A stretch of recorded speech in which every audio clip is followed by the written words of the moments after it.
Hi everyone. Today I'd like to talk about a necklace. And pearls and what is important, right? Okay, I suppose those who are like me, 40 years old and older, you may have heard of this story called The Necklace by Guy de Maupassant. So, French, I suppose. Um, if spoiler alert, I will tell the story, so if you don't want to hear the story, you can read it on your own. It's just a short story, but it really had a lasting impact on me. I don't remember much of what's been taught to us in school, but that story is really powerful and even relevant to me, yeah, 3 decades later.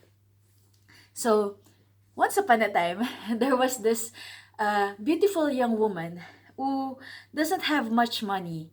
And then she was invited to go to this fancy ball, this dance, this event. But, don't have much to wear and all that. And then she has a rich neighbor who said, "Oh, why don't you borrow one of my necklaces?" Okay, so our protagonist, the young lady, so she became the star of the ball. Everybody wanted to dance with her, everybody wanted to be her, and she has this borrowed necklace. Uh-oh. By the end of the night, she realized it was gone. She left it somewhere. Maybe it fell. She misplaced it.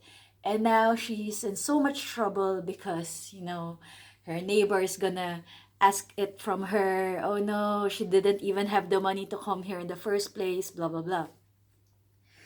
So, what would you do in that situation? Right? Okay. Maybe me, after reading that story, made things gave me a better perspective. I learned from the lesson without experiencing that.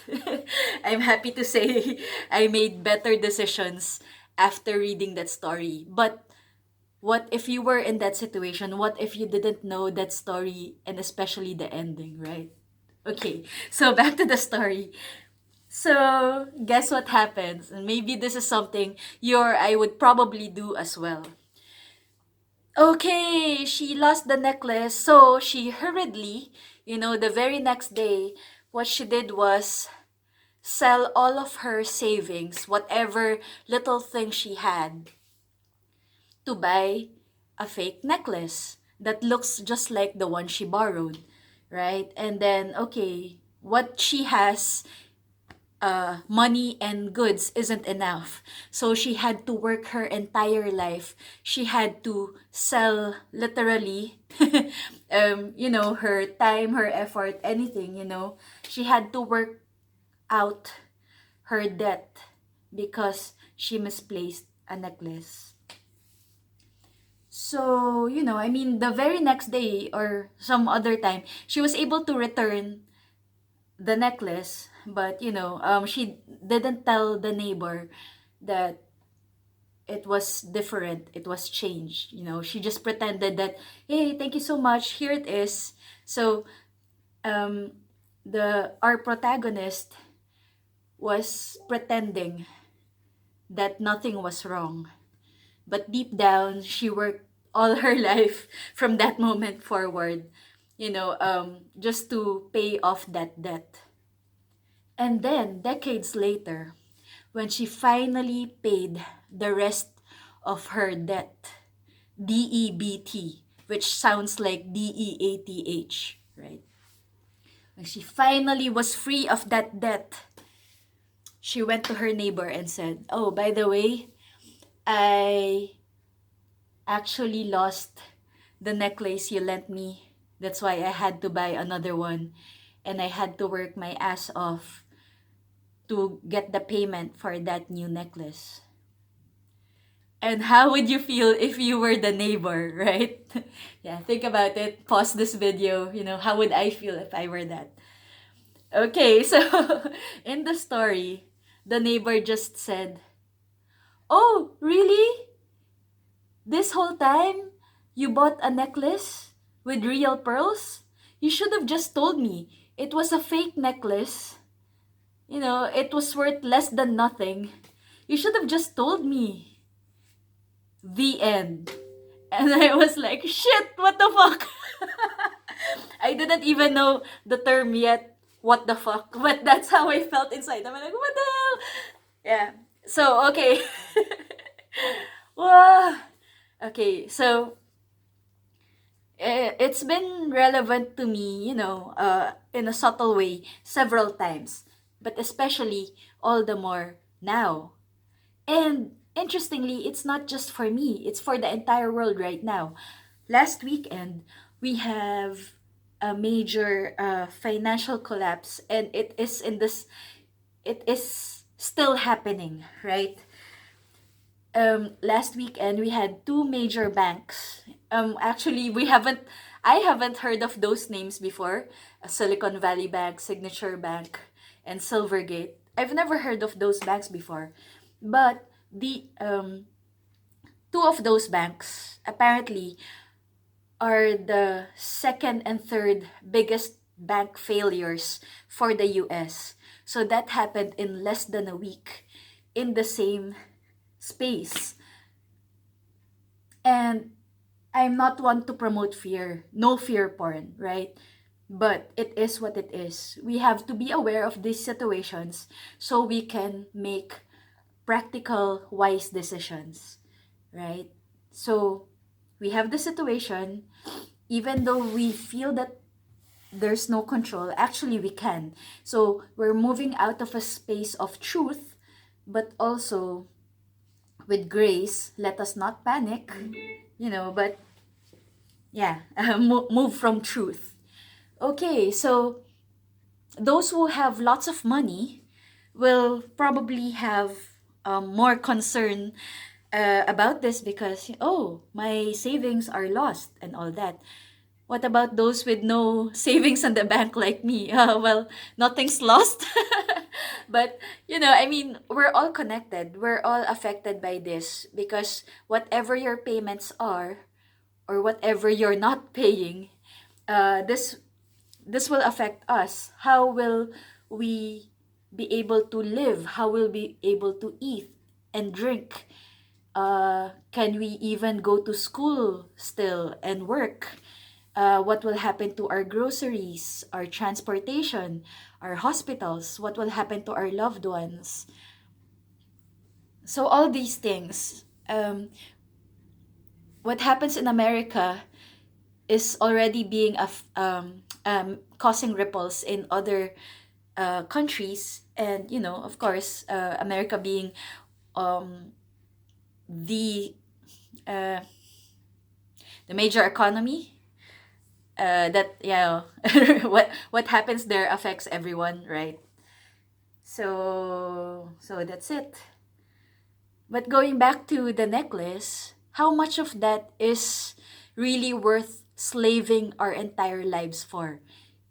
Yeah, as I was saying, is it worth our time, our energy, our soul, our body? Is it worth that? So we have to know our value. Definitely, money is important, right? Without money, we cannot do the things that we need in our economy, whatever your economy is. And even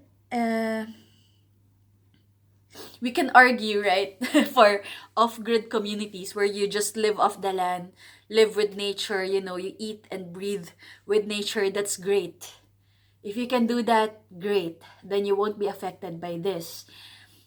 But for most of us, we are somehow, partially or completely immersed in a system where we need money to survive. And that's it. Even though we say we need money, let us still remember that we also have value. Let us not compromise our principles. Let us not give over our soul, our body, our mind, our energy, our time to something that may not be worth it. Okay, how am I? It's up to you how to apply that or how to connect that to your own situation. I'm just saying, like the necklace, our protagonist gave so much value to it, and it turned out that the necklace was fake. She gave her life away to pay for a necklace that was fake. Right? So, one lesson there is to just be transparent with everyone, If you owe something to someone, just say it, Hey, I misplaced the necklace. I'm sorry. I'll do my best to, to make it up to you. If she had said that to her neighbor instead of trying to appear richer than she is, she wouldn't have needed to to sacrifice her life. So yeah, that's one lesson there. Are we sacrificing our essence to put up appearances? How important is it even to, to make people think, oh, I'm better off than I really am. I'm actually poor, but I'm gonna pretend to be rich. I'm gonna pretend to be okay and all that. So that's one lesson there. We don't have to put up appearances. Just be who you are. And if people don't like you, then fine. At least you know that these people won't like you. Find people who like you. And yeah, we love ourselves. When we love ourselves, it's easy for other people to love us as well. Right? So that's one lesson there. It's not about how much money we have anyway. Another lesson would be, yeah, okay, even if we do need to pay something, what is the real value of money? Actually, for many decades now, that's one rabbit hole, okay? If you're going to study how um, the Western world mainly um, used to have a gold standard, like whatever money you have in the bank is equivalent to some amount in gold. And then suddenly, one country went off the gold standard. They just kept on printing money even if they didn't have that gold. So they pretended to be richer than they already are. Right? I just print money, 1,000 pounds, $1,000. Here you go, and then pay that to a restaurant, and then they'll accept it as good as gold. Okay, then, then you're gonna be so rich if you can just print as much money as you can. There's this other concept about tying it to a limited resource, oil specifically. How much blood, how many lives were wasted to get control of oil, to have a monopoly over the world's energy supply. Again, to be rich. Is that really worth your morals, your principles, just to be rich? There you go. How much is your conscience worth? Is it worth a million, a billion, a trillion dollars? Right? Is that what our conscience is worth? Right? So, it's easy for me to say because I don't have $1 trillion in the bank. But, we all have our situations. It's a friendly reminder for everyone, regardless of our financial situation. And right now, so this weekend, we see the collapse because the deceptions have now come back to haunt the deceivers. Okay? There are a lot of honest people in the world who are affected by this. Of course, definitely. Right? But the deception used by the dollar, the petrodollar, the pound, and other connected currencies, it's now falling down. Sadly, we are still going to be affected by that. But I have reason to believe, if you look up nesara, GESARA, GESARA, there is a better system coming up that is, okay, some are afraid because there might be a lot of control. Sure, get out of those. Don't be tyrannized anymore. We just came from a tyrannical system. We don't have to go to another tyrannical system. I believe there are ways that we can have more freedom and more truth, more transparency, even as we transact. So if you have digital currencies, it looks like Bitcoin is okay, but full disclosure, I don't have Bitcoin. It looks like a good investment, but I don't have the resources to invest in that. If I have some, I would. But if you don't have any, and if you don't want to risk it, then don't. It's okay.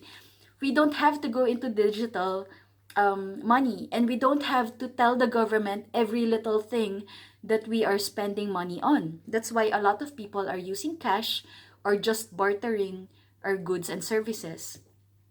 But the point is, okay, so if the cash we have here now is not worth much, all the more we have to remember what is valuable: our conscience, our morals, our ethics, the value of each person.